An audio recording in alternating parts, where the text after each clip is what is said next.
हम नहीं महसूस करते उसी तरह से हुआ है। और जो भी कंप्लेंट्स तो आते रहते हैं, एलिगेशंस आते रहते हैं विभिन्न प्रकार का, ईमेल्स में कई आता है, तो उसको हम लोग देखते रहते हैं। हम समझते हैं कि कोई भी चैलेंजेस होते हैं, समस्या उत्पन्न होते हैं, उसी का सुधार जब होंगे, जैसे हमने बताया था कि जेपीएससी का सीआईडी जांच कर रही, पुलिस जांच कर रही। कुछ आरोप ये भी लग रहे हैं कि सीआईडी और राज्य पुलिस की जांच से हम संतुष्ट नहीं है। आपको क्या लग रहा है, जो जांच हो रही है, जांच की दिशा है वो ठीक है, दूध का दूध पानी का पानी हो जाएगा, या जो मांग हो रहा है कि नहीं दूसरी एजेंसी से कराई जाए, आपको क्या लगता है? नमस्कार, मैं हूं कुमार चंदन। इन दिनों झारखंड में जेपीएससी की चर्चा खूब हो रही है। खास करके हाल के दिनों में तो 14वीं जेपीएससी सुर्खियों में है। सुर्खियों में है जेपीएससी पे सीआईडी और रांची पुलिस की जांच। चर्चा में है जेपीएससी के पूर्व चेयरमैन या फिर कह लीजिए निवर्तमान चेयरमैन एल ख्यांगते साहब, जिन्होंने जांच के दौरान अपना इस्तीफा दिया। और इन सब के बीच कई सवाल हैं जो एक बार फिर जेपीएससी को झारखंड से लेकर देश तक में चर्चा में सामने ले आया है। जेपीएससी की 14वीं पीटी की परीक्षा का रिजल्ट आया और फिर जेपीएससी का वही मामला सामने आया, जो आरोप लग रहे थे, जो बवाल जेपीएससी को लेकर होता रहा है कि जेपीएससी में गड़बड़ी होती है। हमारे साथ एल ख्यांगते साहब है। सर, जेपीएससी के चेयरमैन के तौर पे 14वीं जेपीएससी की जिम्मेदारी आपके पास थी। पीटी का रिजल्ट भी आया और रिजल्ट के आते के साथ ही सुर्खियों में, चर्चा में, आरोपों के घेरे में जेपीएससी ही आ गया।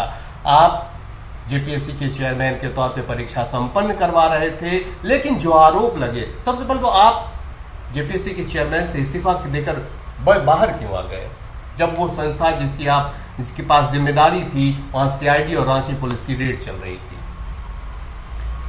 हाँ, संस्था की जिम्मेवारी थे अध्यक्ष के हैसियत से, हाँ नाते, और सीआईडी का जांच हुई थी।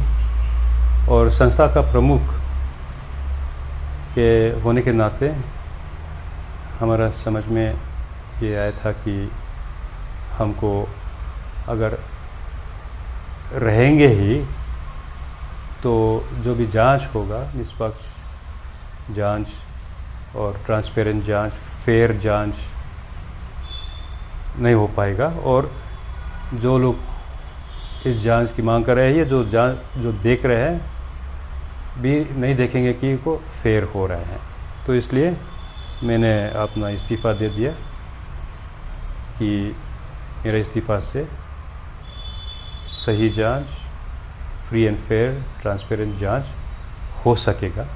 उसी उद्देश्य से मैंने इस्तीफा दिया। सर, जब जेपीएससी कार्यालय पुलिस पहुंची, सीआईडी की जांच टीम पहुंची, आपको क्या बताया गया?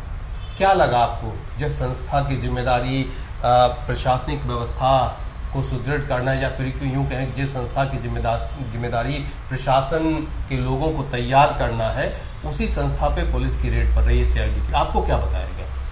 Very unfortunate and very surprising, very shocking. But then जिस जांच अगर हुआ है तो हम तो उस पर प्रश्न नहीं उठ सकते, तो हो गया है। बताया क्या गया और कहा गया होगा? नहीं, हमसे तो कोई खास बताया गया था कि जांच चल रहा है, हम लोग सील कर रहे हैं, हम लोग क्वेश्चन कर रहे हैं, ये सब चीज़ जो नॉर्मली कहते हैं कि उसको बताया गया है। तो हमसे ज़्यादा कुछ नहीं बताया था। तो हमसे जो भी पूछना था, कुछ प्रश्नों का पूछा गया, तो मैंने जवाब दे दिया है। क्या क्या डॉक्यूमेंट्स सीआईडी या राज्य पुलिस ले गई जेपीएससी से या आपके पास से? तो हम तो मालूम नहीं है, वो तो सूची जानकारी वो लोग देख लिया गया है, वो लोग देख करके ले लिया है, वो अपना सूची तैयार किया गया है। तो उसमें तो हम क्या टिप्पणी देंगे, तो हम तो क्या मालूम। सर, हाँ, एल ख्यांगते ईमानदार आईएएस अधिकारी की छवि, एल ख्यांगते जिम्मेदार अधिकारी की छवि, राज्य के मुख्य सचिव की जिम्मेदारी, जेपीएससी के चेयरमैन की जिम्मेदारी, और यहाँ तक बाहर तो चर्चा है कि मुख्यमंत्री जी के बेहद करीबी अधिकारियों में से एल ख्यांगते रहे हैं। लेकिन जब जेपीएससी पे आंच एक बार फिर आई रिजल्ट पे, 14वीं जेपीएससी की छवि तो एल ख्यांगते की भी धूमिल होती हुई जा रही है। होने है, संस्था का प्रमुख है, वो is all but natural, very sad also. तो जो चीज़ हमारा सेवा काल है के बारे में तो हम नहीं बताएंगे। जो जेपीएससी का पद जो संभाल के गए थे, तो चुनौती बहुत बड़ा, बिग चैलेंज, और मैं अप टू मार्क होगा उस चैलेंज को मीट करना, ये सब चीज़ मन में आया था। लेकिन चैलेंजेस है तो भी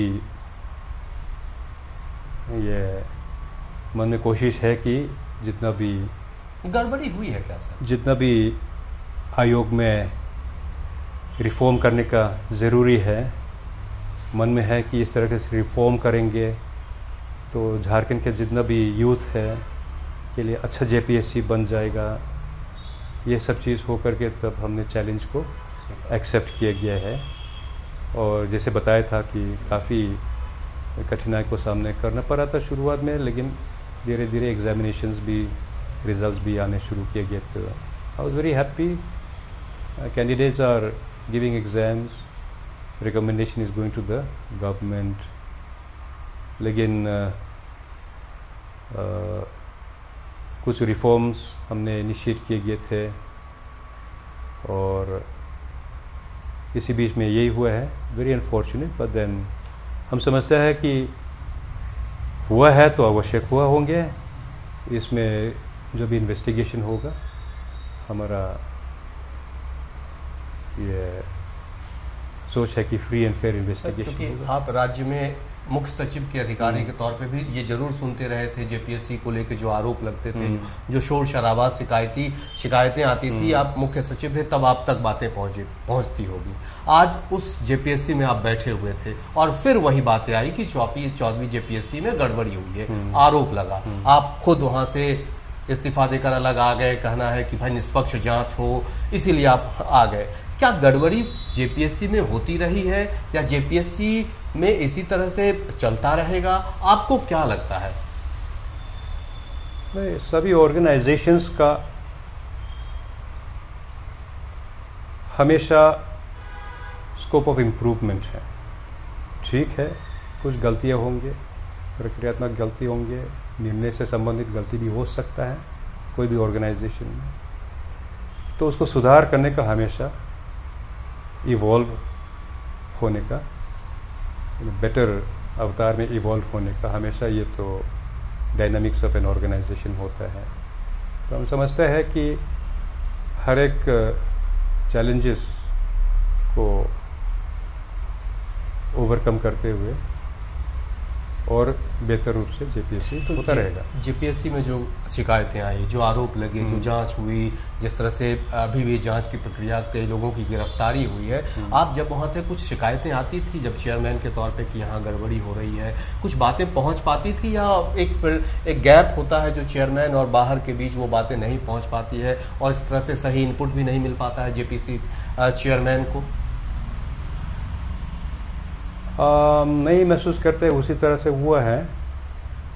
और जो भी कंप्लेंट्स तो आते रहते हैं, एलिगेशंस आते रहते हैं विभिन्न प्रकार का, ईमेल्स में कई आता है, तो उसको हम लोग देखते रहते हैं और उसको रिजॉल्व करते रहते हैं। उसी तरह से तो हम लोग रिजोल्यूशन मेकैनिज्म के रूप में हम लोग काम भी करते हैं, तो प्रॉब्लम्स को सुधार करते रहते हैं। जहाँ तक हम क्या महसूस करते हैं कि जो हमारा जानकारी में होने चाहिए जानकारी में नहीं आया है, तो हम नहीं बोल सकते कि हम फील करते हैं उसमें तो ये चीज़ नहीं आई है जो हमारा जानकारी में है, तो हम तो I am not aware of that. JPSC की बात, नीट में अभी जिस तरह से गड़बड़ी हुई थी, क्योंकि वहाँ भी एग्जाम ही हो रहा था, वो छात्रों से ही जुड़ा हुआ वो भी मामला था, और किस तरह से छात्रों ने आंदोलन किया, आरोप लगे, मंत्री तक का इस्तीफा हुआ। जेपीएससी में आप जेपीएससी के चेयरमैन के तौर पे कैसे देखते हैं, आखिर कैसे सुधार होगा? ये जो आरोप लग रही है, राजनीतिक लोग अपने तरीके से सवाल उठा रहे हैं, स्टूडेंट भी सवाल उठा रहे हैं, कम से कम स्टूडेंट की बात जेपीएससी सुनकर नहीं, कम से कम छात्रों को भरोसा दिला सकता है कि हाँ जो गलत हुआ है, नहीं हुआ है, या फिर किस तरह के आरोप हैं उसको कैसे सुधारा जा सकता है? क्या कहेंगे आप? तो ठीक है, नीट से संबंधित जो भी अभी चल रहा है वो तो अलग बात है, हम तो जेपीएससी के बारे में ही कहेंगे, चर्चा करेंगे। तो हम समझते हैं कि कोई भी चैलेंजेस होते हैं, समस्या उत्पन्न होता है, उसी का सुधार जब होंगे, जैसे हमने बताया था कि जेपीएससी का और अच्छा उतारने हो जाएगा, जिससे कैंडिडेट्स लोग का भी